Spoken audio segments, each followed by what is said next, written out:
క్రిస్పీగా దోశలు రోస్ట్గా దోశలు రావాలంటే ఏం లేదండి, మనం చేసుకునే విధానంలో ఉంటుంది. చాలా టేస్ట్గా ఉండదండి ఈ దోశ అయితే మాత్రం.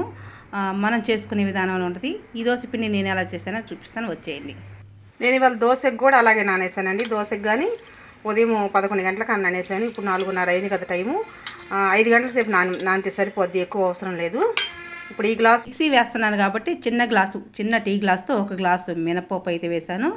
4 గ్లాసుల రేషన్ బియ్యం అయితే వేసాను. నేను రేషన్ బియ్యమే వాడతానండి. తర్వాత కొంచెం మెంతులు, ఎక్కువ వేయలేదు, కొంచెం ఒక సగం స్పూన్ మెంతులు అయితే వేసాను. నేను అది చెప్పాను కదా, గ్రైండర్కి పట్టలేక చేయి నొప్పి వల్ల మిక్సీ పడుతున్నా ఇవాళ, అందుకే కొంచెంగా వేస్తున్నాను.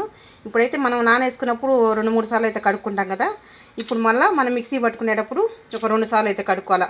కొంచెం ఇది ఉంది కదా, నానినప్పుడు ఒక మురికి అనేది వస్తుంది కదా, రేషన్ బియ్యం కాబట్టి ఒక 4 సార్లు కడుక్కుంటేనే మంచిది. ఇప్పుడు మళ్ళీ మిక్సీ పట్టుకునే ముందు కడుక్కుందాము. ఎప్పుడు దోశలో అసలు అటుకులు వేయలేదు. చాలామంది అటుకులు వేస్తే బాగుంటాయని చెప్తున్నారు. అందుకని చెప్పి నేను ఇవాళ అయితే అటుకులు కూడా నానేసాను. ఎంత, ఈ గ్లాసులో 1/4 గ్లాసు దీన్నైతే నానేసానండి. అంతే, చూద్దాం, ట్రై చేద్దాం ఈసారి ఎలా ఉంటాయని చెప్పేసి కొంచెం అయితే నానేసాను.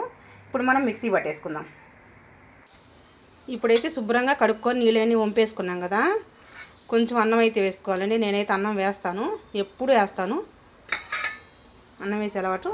దాంతోపాటు అటుకులు కూడా మంచినీళ్ళు, ఆల్రెడీ మనం మంచినీళ్ళతో నానేసి ఉంటాం కాబట్టి ఏమంత వేసేసుకుంటే సరిపోద్ది.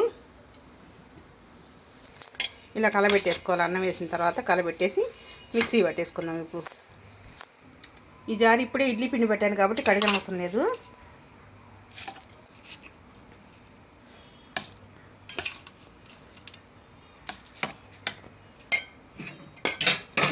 కొంచెంగా నీళ్ళు వేసుకొని మిక్సీ పట్టుకోవాలి. ఇప్పుడు పిండి అయితే మెదిగిపోయింది కదా, చూసారు కదా, బాగా మెదిగిపోయింది. ఇప్పుడు గిన్నెలోకి తోడేసుకుందాం. అంటే కొంచెం గట్టిగా వేసాలి నేను, ఎందుకంటే బోండా వేసుకోవాలంటే జోరుగా ఉంటే బాగుంటుంది కాబట్టి కొంచెం గట్టిగా వేసాను. ఇప్పుడు మనం గిన్నెలోకి తోడేసుకుందాం.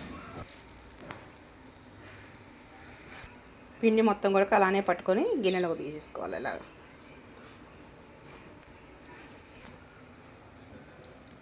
ఇది ఇంకా గట్టిగా ఉంది పిండి.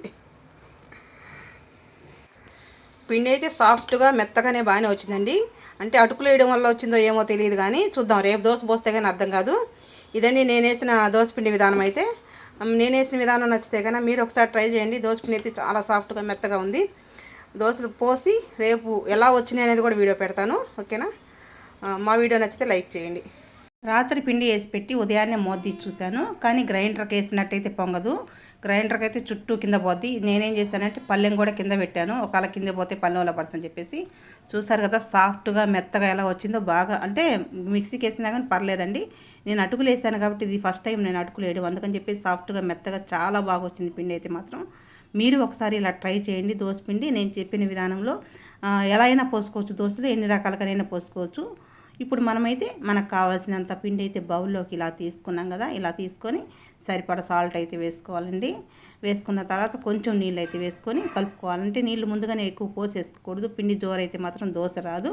అవసరమైన నీళ్ళు వేసుకొని కలుపుకొని పక్కన పెట్టుకున్న తర్వాత పెనం పొయ్యి మీద పెట్టుకొని పెనం హీట్ ఎక్కిన తర్వాత నేనైతే నీళ్ళ కర్రతో రుద్దుతాను. నూనె పోస్తే మాత్రం దోశ రాదండి.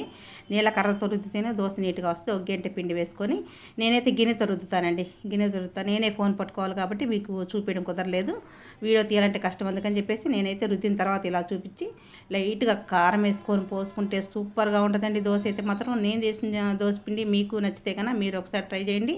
చూసారు కదండి దోశ హోటల్ స్టైల్ ఎలా వచ్చింది. మా వీడియో నచ్చితే లైక్ చేయండి.